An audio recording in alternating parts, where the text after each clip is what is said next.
Me, at least I already know the people that want me to leave. How do you know? And they were saying yesterday now. You know that being in the big Brother Naija mansion without food is a lot of tension already. Now add that to the fact that you might be evicted on Sunday. That's a lot to deal with for the housemates. Just like chopping consequences of what that slimy guy is just doing, going through back doors behind everybody's back. And trust me, that has led to a lot of tension, brewing in the house. Some housemates are there thinking they're better than the rest. Others are thinking that these people are slippery and they need to kick them out because they have the power to do so. And just a lot of other people, guys. In this video, we're going to touch on all of those conversations that happened yesterday. I told you in the last video where I talked about, the immunity winner and all of that, that I was going to come back to you with another video where I would go in details as to the things that happened. And guys, like I promised, here is that video, so make sure not to skip out on any part and do not even think of clicking out because you might just miss out on the gist. All right? 1, 2, 3, 4. Hey Betha, what's up and welcome back to my channel. My name is Betha. I'm excited to have you here. Now, if this is your first time coming across my channel, you are most definitely welcome. And if you're a returning subscriber, thank you so much for being here. I love you so much, Bethans. And of course, you know that by now it is really important that you give this video a thumbs up because that's one of the ways, the YouTube algorithm gets to understand that something good is happening here. And of course, they can recommend the channel to more people. All right. And also make sure to subscribe to the channel if you haven't done that. Turn on the bell notification just so you get notified every single time I bring you guys a new gist. All right, guys, without wasting any time, let's just get right into it. You guys know that we already had the custodian challenge and we already have our immunity winners. Now, before the immunity winner thing, there was already a lot of tension, due to the whole HOH ballot that happened earlier yesterday. I brought you guys all of that video. I brought a video on the HOH balloting, how it went. So if you have not watched that, please make sure to catch up on that. I also brought a video as to how the Mbadiwe twins won the immunity challenge for the week and how they are immune from possible evictions this week, right? I brought all of that. Now, what I did not mention is that there were a lot of conversations, that were just happening. You will find housemates in pairs. They are talking about this person. Another group is talking about this person. And for me, I thought it was crazy. I mean, crazy in a good way because, again, that just gives us things to talk about. All right. Now, in no particular order, let us address some of it. Now, you guys know that after the HOH ballot, Chinwe was not happy. Chinwe from the Zinwe pair, she was really sad about it, especially because she had lobbied for that position. She had gone to people, oh, me and Zion, we need some time to ourselves. Please vote for us. Please, vote for us because we would like to enjoy the head of house condo. Just have some alone time as per, couples, She was sad because at the end of everything, she got just 2 votes. And I'm just asking myself, like, is it a thing? Once you don't get votes, you start being upset. First of all, you did not come to this house to give me instruction. I will vote for who I want to vote for. I'm sorry. Okay, regardless of whether you came to tell me or vote for me, you came to give me reasons. You see, that's the problem. In fact, that's the problem we're in right now as a country. People coming to tell you, oh, do this, you will get this. When you know deep down that this is not who you want to be your leader, but no, you will still go because they don't give you small story. And so when Chinwe started this whole drama of, she was now being upset because she did not get it. In fact, she was so upset to the point where she had to go and sleep just to cool off. In my mind, I'm like, madam, are you not doing too much? Are you not doing too much? Because again, she was kind of carrying out her aggressions on, the Mbadiwe twins, to an extent. And for me, I just felt like, Chinwe, you need to calm down. Now, another thing that she had even said that got a lot of people talking on the internet was, when she was talking about people being in the bottom 4 and her saying that, if the checkers team, that's the Onyeka and, Chizoba's team, for her, she felt like if these people find themselves in the bottom 4 again, they are definitely leaving the house. And in my head, I'm like, and you know that how? I mean, who told you that? Who told you that? And a lot of people have been going wild saying, oh, Chinwe, you will be watching the Onyeka team on screen from your house because your mouth is already running.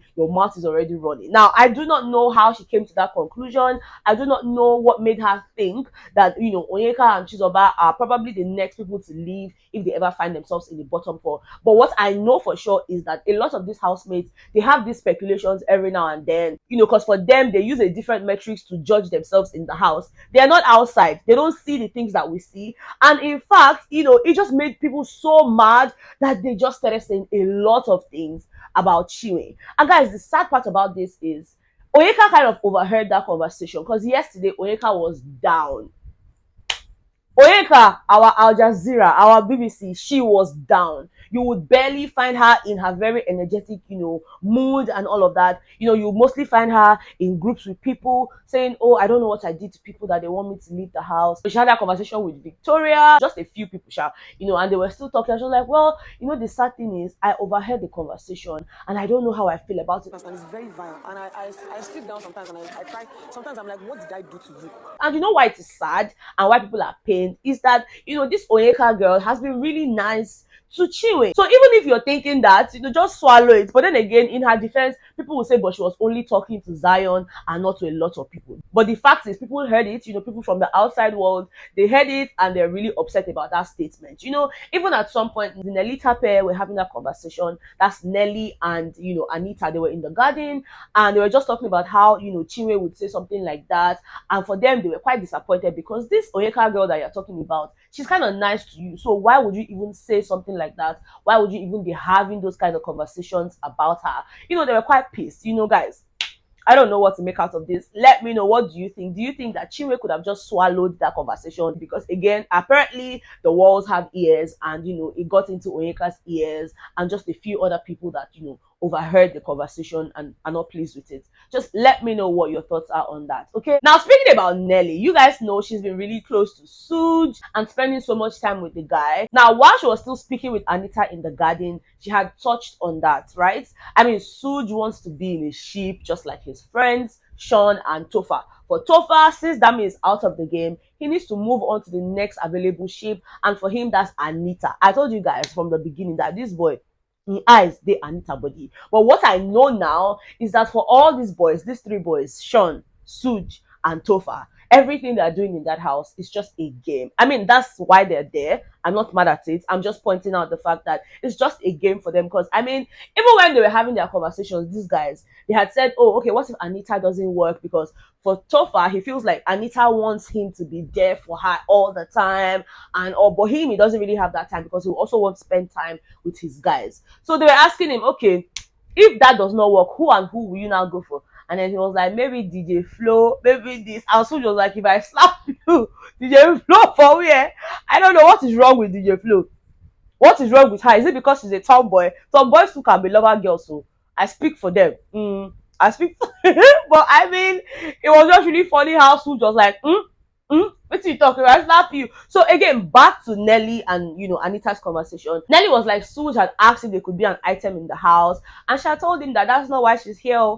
That for her, she likes his company, yes, and she likes to speak with him and all, but that's all it is. For her, she doesn't want to be in any relationship. And in her defense, she had actually told him that she has a boyfriend outside. Now, a lot of people have been, posting videos on the internet just pointing out the fact that Nelly said she has a boyfriend outside. She has a boyfriend outside. But they have been conveniently skipping the part where Anita was like, which boyfriend you get? My friend, shut up. You don't have any boyfriend. They have conveniently cut that part out, making it seem like, Nelly actually has a boyfriend. But the truth is, from that conversation, we could tell that she was only joking. That was just an excuse she gave to Suge because she didn't want to have anything serious in the house, with him or anybody else. And in her words, at least not now. So that might change later. And I love that. I love the fact that, she's not making us predict her 100%. Okay, now let's speak on the whole conversation that the Streeze pair had. Streeze is obviously the Mayor Frosh and Toby Forge pair. They were also in the garden at the same time Nelly and Anita were having their conversations, right? But they were standing at the bar area and they were just talking about the Aces team, guys. For Mayor feels like Suge is just a snake. Mayor feels like Suge is a narcissistic person. He feels like Suge is that person that will tell you and you need to check it properly because that boy is such a conniving snake that will go behind your back and do certain things. I mean, why would he say he doesn't really like Ruthie, but then he will end up in her bed trying to talk to her, trying to do this? He's also with Nelly. He's trying to be with Ruthie. Blah, blah, blah. The guy just gives me these bad vibes. And me, once I see that you're giving me bad vibes, I may not speak to you again. And if I have the opportunity to just kick you out, I will. And the thing is, this boy, Suge, he's definitely going to ruin Topher's game because Topher is a cool guy. I mean, Mayor went on and on and on, just ranting about Suge and telling us how if push comes to shove and they need to evict somebody on Sunday, he mentioned categorically clearly that if the Aces team are up, they're gone. Because for him, he cannot stand anybody that gives him bad vibes and all. And that's why he feels like, this Suge guy is going to spoil Tofa's game. I'm like, guys, I don't know. I mean, I don't know what Suge has done to Mayor that made him this upset. Because, I always just saw Suge as that person who, he's always with his friend Tofa and, of course, Sean. And they're always talking about girls. I've never really seen him. I don't know. I'm not in the house, so if Mayor is saying that happened, then it means that, things like that may have occurred. I'm not saying for sure that he has, but then there's a high chance that, Mayor knows more about Suge than we do because they're in the same space 247, right? Now, what do I think of that? I mean, I do not know if at some point you start feeling like someone is a threat to your game. Make sure it's for the right reasons, make sure it's for the right reasons. Which one is, he's doing this, he's going there. Like, why are you people even dragging girl? I mean, Mayor, who are you even interested in? Because, yeah, you have an eye for Nelly and you also have an eye for Ruthie. So I think that makes the both of you. And I think that at this point, it's just a case of, oh, I want to get my rival out of the house. And by rival, I'm never talking about the game. I'm talking woman rival, because I don't know what else to make out of that, but let me know what you think about that situation, okay? Like I pointed out earlier, Tofa had a conversation with Sean and Suge, and they were talking about the whole being in a ship thing. Sean was basically advising them that, look, you guys should stop floating. If you want to be in a ship, then do it already instead of being here and being there. He pointed out that even though for him, most of the things happening in the house might be a game, he still cannot just be with a lady in the house simply because for him, it feels like if I must be in a situationship, in a relationship, whatever, a ship, with you, then you must to an extent be smart upstairs. And for him, Wani is actually smart, and he just kept going on and on, telling them, oh, there's some perks to this. Guys, even when they were talking, Wani came upstairs and was asking him what he would like to eat and all of that. And he was like, you see, I told you people, these are some of the perks. I don't have to fight for food. I don't have to do this. She does all of that for me. And Suge was like, Wani, we are also his friends. Oh, please, consider us too. We too will eat.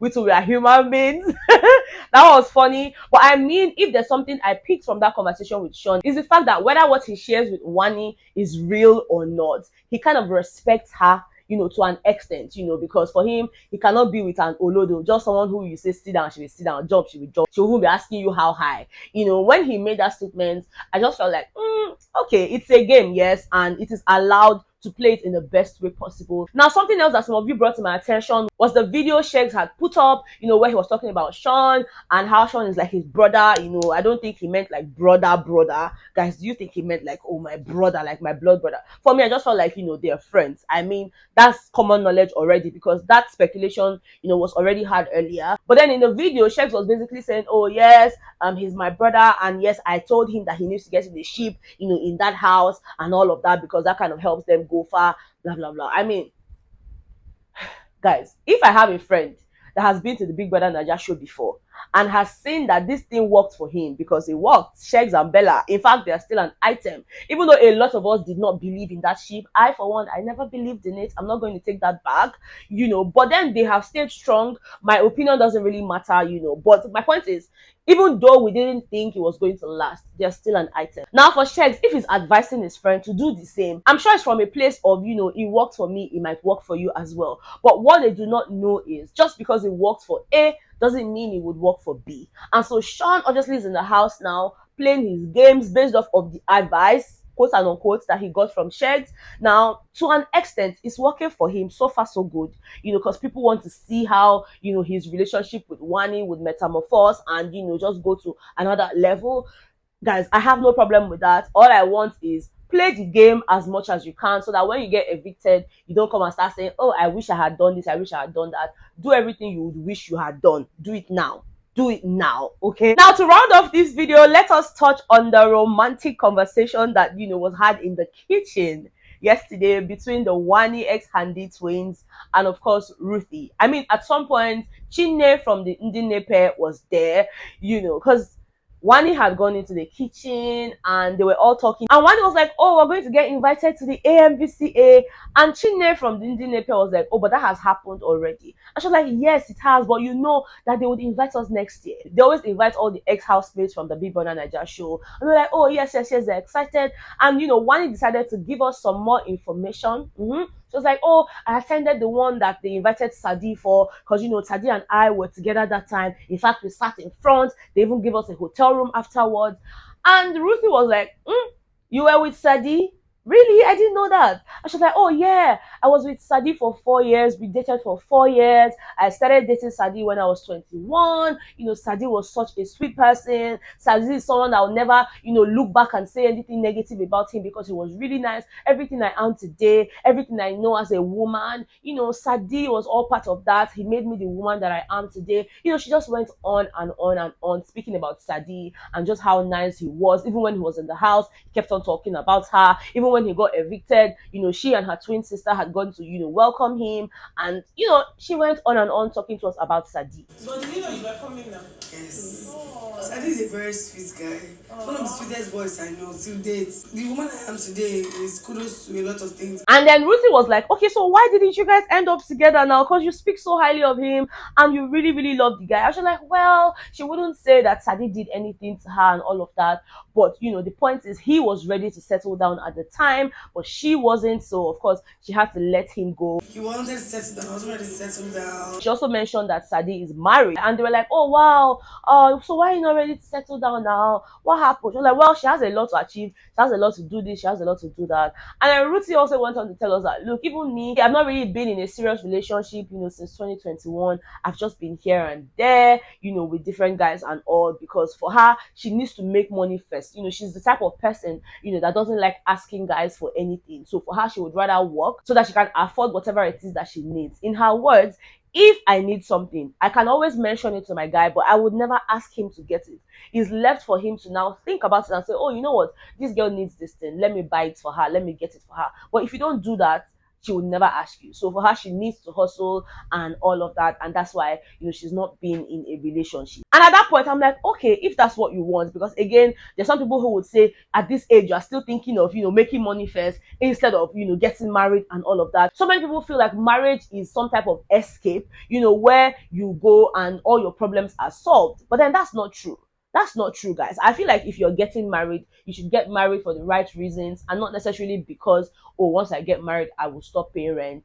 I will stop turning on the gen by myself. I will stop doing it. I mean, those are perks that comes with being married, but that shouldn't be your only reason for getting married. You know, you should get married because you love the person and you would like to, you know, build your future with that person. But guys, I don't know. Let me know what you think about that, okay? Now, still on that conversation, that wasn't the only thing they talked about, okay? Because, you know, at some point, Handy was like, if I leave this house, the first thing I'm going to do is to knock. I go knock. I'm like, Mama, calm down, calm down. She was like, well, she has not been with anybody in 3 to 4 months, so she go knock better knock. I say, hey, now what? And then that was when routine opened up that even she, that even the guy that she was seeing even before the show, that she didn't get the chance to knock the guy before coming and all of that. So for her, she was using her sex toy like every night, even when they were in the lockdown before Big Brother introduced them to us. She said every night she go first use the sex toy before she go fit sleep because she couldn't sleep at all. That in fact, she came into the house with that sex toy. It's just that there's no privacy, you know, before you enter here, somebody's there and all of that. I'm like, wahala. I haven't got my toy, but no privacy. I wish I got mine. I did, oh. Me, anywhere I go to, I know they play with her. In the hotel, I couldn't sleep. That's why I was using to sleep. Wahala for privacy, oh, wahala for people who don't get sex toy. And guys, yeah, Wani actually pointed out that, yeah, she's a lover girl and all of that. And she gave us a list of her boyfriends. I think about 3 guys that she had dated. The first one was SS and had died in India. You know, the second one, I can't remember what she said. But the point she was trying to make is, you know, she doesn't really need to, you know you for a very long time before she clicks with you. That even for Sadi, it was almost like, you know, immediately they saw themselves, they were attracted to one another, they gave it a try, and it worked for 4 years. She also mentioned that, you know, her and Sean, she didn't think that she was going to be ever attracted to anybody like that. But, you know, for her, she doesn't easily get attracted to people like that. But now, seeing that happened in the house, she just knows that, you know, it was meant to be and all. You know, she was just talking about how, you know, if she finds herself attracted to you in that way, there's a high chance that you might end up in a relationship. I'm like, okay, so are you saying that you might end up in a relationship with Sean? Because Sean is not really thinking in that level, but Anyway, let us watch and see how all of that goes. Okay, like I said, guys, it was a lot of conversations in the house yesterday, and of course this is me just bringing you up to speed. Let me know, did you listen in on anyone? Did I miss out on anyone? Just let me know all of that in the comment section. You guys know that the housemates will be having their diary sessions today. They will start today. I'm not sure if they will finish today because Big Brother takes Tuesdays and Wednesdays to have that because they're quite a number. So yeah, that would happen today, and of course I know that more conversations would happen. All right, now if anything happens, I will definitely bring that to you guys. All right, thank you so much for watching this video. If you enjoyed watching it, please don't forget to give me a thumbs up, subscribe if you haven't subscribed already, and of course I would see you on the next one. Okay, bye.